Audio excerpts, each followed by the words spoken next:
যে একটা মানুষকে প্রকৃত মানুষ হতে হলে আসলেই তার হৃদয়কে শুদ্ধ করা দরকার, অন্তরকে পরিশুদ্ধ করা দরকার। অন্তর পরিশুদ্ধ না হলে তার জাহিরি সকল আমলগুলো বরবাদ হয়ে যায়, নষ্ট হয়ে যায়। এই জন্য উচিত আমাদের অন্তরকে পরিশুদ্ধ করা। এ ব্যাপারে কোরআন কারীমের মধ্যে আল্লাহ রাব্বুল আলামিন সূরা শুআরার মধ্যে বলেছেন, বিসমিল্লাহির রহমানির রহিম, ইয়াওমা লা ইয়ানফাউ মালু ওয়ালা বানুন ইল্লা মান আতাল্লাহু বিকলবিন সালিম। ময়দানে হাসরের দিন, কিয়ামতের দিন তোমাদের ছেলে সন্তান, তোমাদের অর্থকরী সম্পদ কোনো উপকারে আসবে না। ময়দানে হাসরের দিন যারা হৃদয়কে শুদ্ধ করে আসবে, অন্তরটাকে পরিশুদ্ধ করে আসবে, ওই পবিত্র আত্মাই ময়দানে হাসরে মানুষকে উপকার করবে, মানুষকে জান্নাতে নিয়ে যাবে। এই জন্য অন্তরকে পরিশুদ্ধ করতে হবে। হুজুর বলেছেন যে তাকওয়া একটা বিষয় বলেছেন, যে আপনি গরু জবাই করলেন, কুরবানি দিলেন, টাকা ব্যয় করলেন, কিন্তু এইটা হচ্ছে ওই হুকুমটাকে মানা, কিন্তু আল্লাহর কাছে এটা বুঝতে হলে বান্দার অন্তরের মধ্যে তাকওয়া থাকতে হবে। তাকওয়া ছাড়া যত আপনি বন্দেগী করেন ওটা আল্লাহর কাছে ওই রকম গ্রহণযোগ্য হয় না।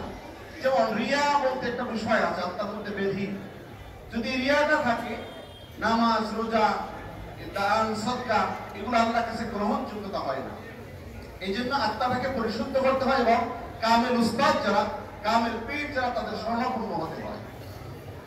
হাদিস শরীফের মধ্যে এসেছে, যারা রিয়াকার, মানুষের সুনামের আশায় দুর্নামের ভয়ে ইবাদত করে, কোরবানি করতেছে, মনের মধ্যে আশা আমাকে মানুষ বড় দামশীল মনে করবে, দানবীর মনে করবে, বড় গরু দিয়ে কোরবানি করলে আমাকে মানুষ খুব বাহবা দেবে, এই ধরনের চিন্তা নিয়ে যদি কোনো নেক আমল করে, ওগুলো আল্লাহর কাছে গ্রহণযোগ্য হয় না।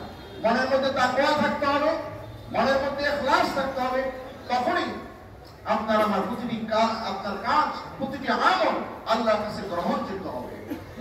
সুনামের আশা, দুর্নামের ভয় আর কোন স্বার্থ হাসিল, তাদের মধ্যে লেখা আছে এই তিনটা কারণে মনের মধ্যে রিয়া আসে। সুনামের আশাও থাকতে পারবে না ইবাদতের মধ্যে, দুর্নামের ভয়ও করা যাবে না। সুনামের আশা আমাকে মানুষ নামাজি বলবে, রোজাদার বলবে, হাজী সাহেব বলবে, গাজী সাহেব বলবে, দানবীর বলবে, আল্লাহওয়ালা মনে করবে, দরবেশ বলবে, এই জন্য যদি আপনি ভালো আমল করেন, এটা আল্লাহর কাছে গ্রহণযোগ্য না। যদি আপনার মধ্যে সন্তুষ্টি থেকে আল্লাহর সন্তুষ্টি, যে আল্লাহ সন্তুষ্টির জন্য করতেছি, তখন সেটা আল্লাহর কাছে গ্রহণযোগ্য। দুর্নাম থেকে বাঁচার জন্য অনেক মানুষ বন্দেগী করে, যেমন লোকের যদি আমি, অর্থাৎ আমি বুড়ো হয়ে গেছি, দাড়ি পাকছে, আপনার নাতি নাতনি হয়েছে, এখন যদি মসজিদে না যাই, এলাকাবাসী কি বলবে, মানুষ কি বলবে, এই নিন্দা থেকে বাঁচার জন্য আপনি যদি ভালো আমল করেন, ওই আমল গ্রহণযোগ্য না। আপনি কোনো একদিনই মার কাজে, মাদ্রাসা